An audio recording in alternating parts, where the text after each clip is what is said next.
What's going on, guys? Briar Rabbit here. Today, we've got a lot to talk about. So Bungie has released their This Week at Bungie, and in it, they're talking about small changes to update 2.5.0.2.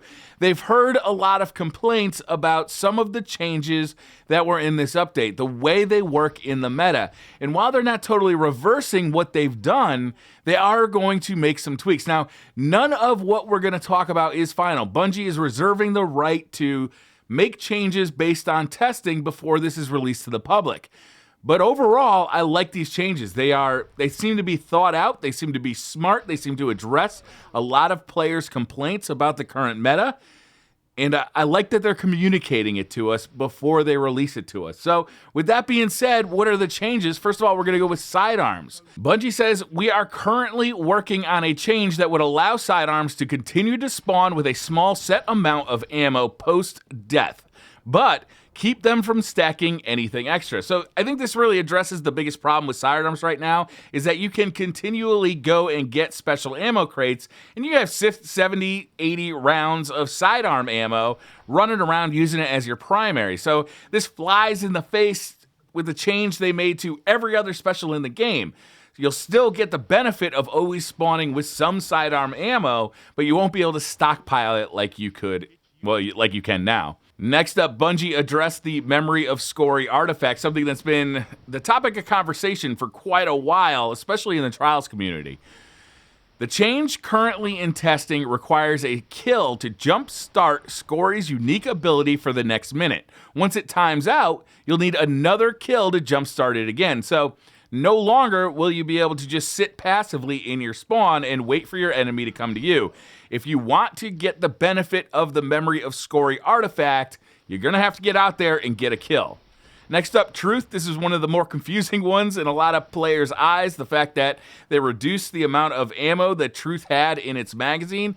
They're taking another look at this one. Here's what they had to say. To make this a little bit easier to deal with, we are looking into adding one additional rocket into your backpack and bumping Truth to the max rocket launcher reload speed. So you'll still have one in the mag, but you'll be able to reload it faster, and you'll have an extra rocket in your ammo reserve. Next up on the plate is No Land Beyond. Now, this primary sniper rifle has gained a lot of popularity since the basic nerf to special ammo in the Crucible.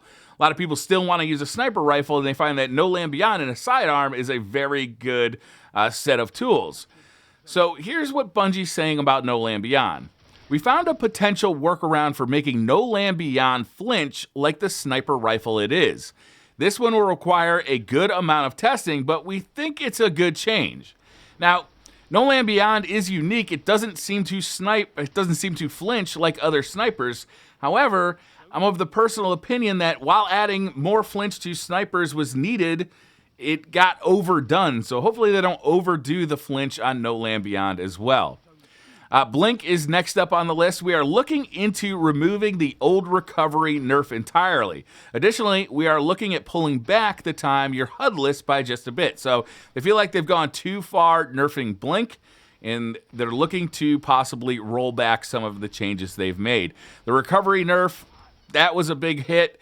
Also, going HUDless for 3 seconds seems pretty rough.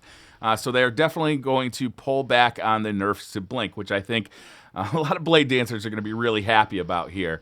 Last note before we're done with this video, I wanted to mention that the Iron Banner is coming back next Tuesday. I'm really excited about this. I'm also really excited about the loot that's going to be available. There's going to be helmets and boots for all of your classes. So if you're looking to level up any of your classes and you need some high-level helmets or high-level boots, Iron Banner is a great way to do that. And they also usually come with really good stat rolls if you buy them from the vendor. So it's really made Iron Banner worth competing in lately.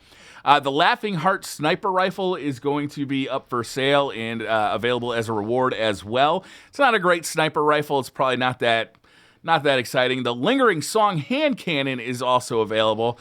This thing is a fun hand cannon. I don't know that it's really a top of the meta hand cannon. It's one of those really slow firing, high impact hand cannons that can be a little bit slow on the time to kill side. But it is fun, and it sounds amazing. It's really one of the coolest hand cannons in the game, if not exactly the most useful. But if you can get one with like Luck in the Chamber and maybe, I don't know, Reactive Reload or Outlaw, that could be a lot of fun. And I'll certainly be looking for a better roll than what I've got now, because the sound this thing makes it's like hammering a nail into somebody's skull. It's a perfect sound. So that's going to do it for this video, guys. I like these changes. I like the way they are communicating these changes. I think this is really smart. They're talking about the changes they're going to make to the meta before they make them, so that we can get some discussion in and hopefully influence some of their opinion before the changes come out. And I think that's really smart on Bungie's side. I'd like to know what you guys think of these changes. Do they go far enough? Do they not go, do they go too far? I really like the meta we are currently in. I'm not saying it's a perfect meta. Definitely, I like the changes they're making to sidearms here. I think No Land Beyond could use an adjustment. Truth seemed like it got hit too hard. Blink seemed like it got hit too hard. And fuck anybody using Memory of Skorri camping in their spawn. I like these changes. I like the changes that came up with update 2.5.0.2 as well, because what it means to me is, what it's given to me is a change in the meta that is really fun and really exciting, and it's primary weapon focused, and that to me is something that we haven't had in a long time in Destiny. So that's going to do it for this video, guys. Thank you very much for watching. Hit that like button if you liked the video. Hit subscribe if you're new to the channel, and I'll see you guys next time.